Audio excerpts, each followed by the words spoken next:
Today marks the beginning of building the Sprinter van. I got some mods I gotta get done. It's snowing out right now, it's cold, but I need to get this done. We don't have much time to get this Overland Sprinter van built. So let's hop into this. I got some cool mods I wanna show you. We're gonna be doing two mods on the inside of the van today. The first one is this guy right here. I noticed immediately when I was driving this home from Florida that this needed to happen. So the first mod is up here in the dash, and it's for this. You see how this closes, and you're supposed to keep your phone locked in there because that's how you attach your phone there, so you can have maps and whatnot, Google Maps, Android Auto, that stuff. Well, I like to have my phone down here because you never know if you need to grab it, if my wife's calling me, something like that, or if it gets disconnected, I need to quickly connect it again to get my maps back. Dangerous to have your phone locked up there. Also, the heat will bake it when this is closed, so it's just really not good just to have your phone up there. I'm gonna have my phone mounted here. This is a new phone mount I got for Christmas. Put the wire that way, but the problem is you can't put a wire out here and have it closed, and you obviously can't drive around with that. So that's where this guy comes in. It'll go in here and I can feed the wires out of it. Super easy, it just fits into the slots right down there, and you close it, good to go. Now it doesn't take up the whole windshield, but I can still put my wires outside. The first mod is done. That was super easy. Took me like 2 minutes, 30 seconds, not even any time really. The second mod will not be that easy. I need to install storage up here. So it'll come out about this far and it'll be storage for anything I need up here. And it'll take a lot of that wasted space in the roof here away. Let's go ahead and grab that. It's on the inside of the house where it's warm. Got all the tools we need, a couple Torx, screwdriver, prise. Should be pretty easy. I got the instructions here. Hopefully they're good. Step one will be to remove this coat hanger on both sides. We gotta get to that screw underneath. I already got this one. Pretty easy, it's just like a rubber thing. Next step is going to be right here. We gotta remove this and then remove the bolt that is in there. I can't do it with one hand.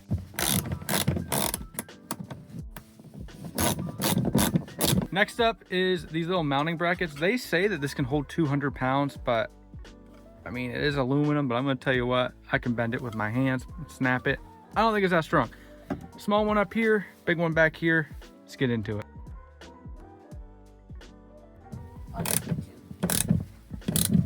I'm having issues over here and Ash is in my face. How am I supposed to do that? Do a little bit of that action.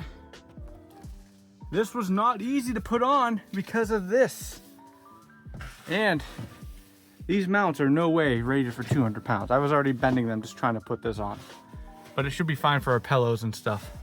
And the next and well, close to final step is install all this under here. Easier said than done because there's this lip. Yeah, I get up in there.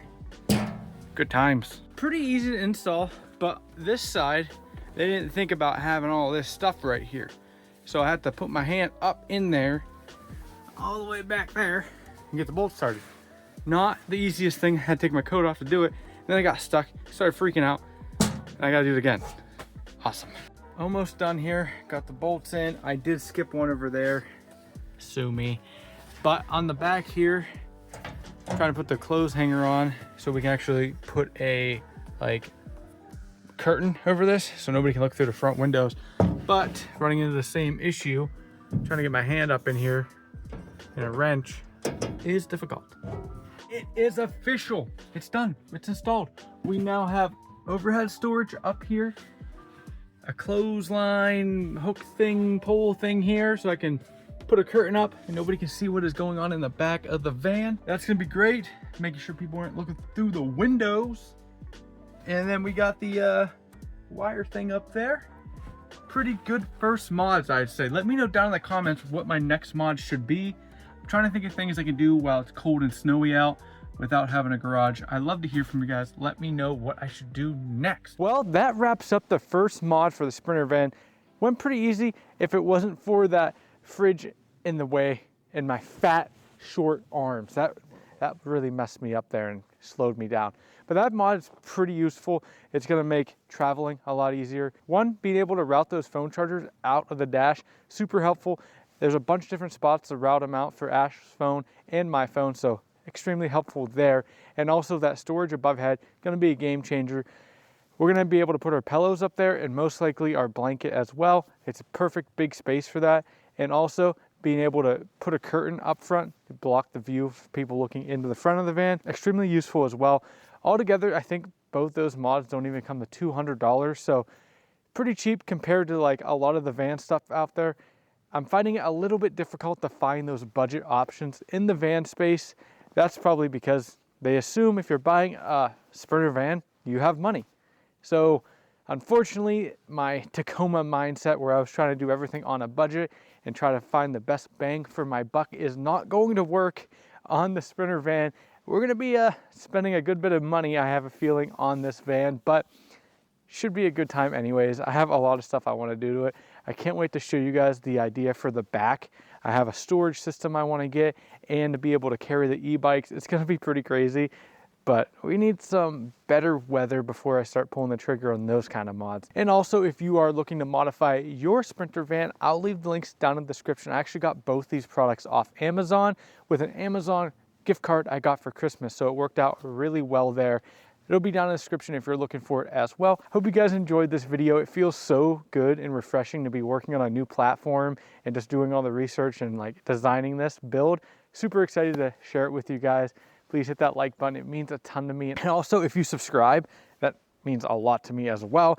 We're gonna try to hit 10K this year. I've been working at it for 4 years, trying to hit that 10,000 mark. We're gonna get there this year. I feel it. 2026, we're gonna get there. Thank you for watching. Check this video out right here. It's pretty good, and I'll see you guys in the next one.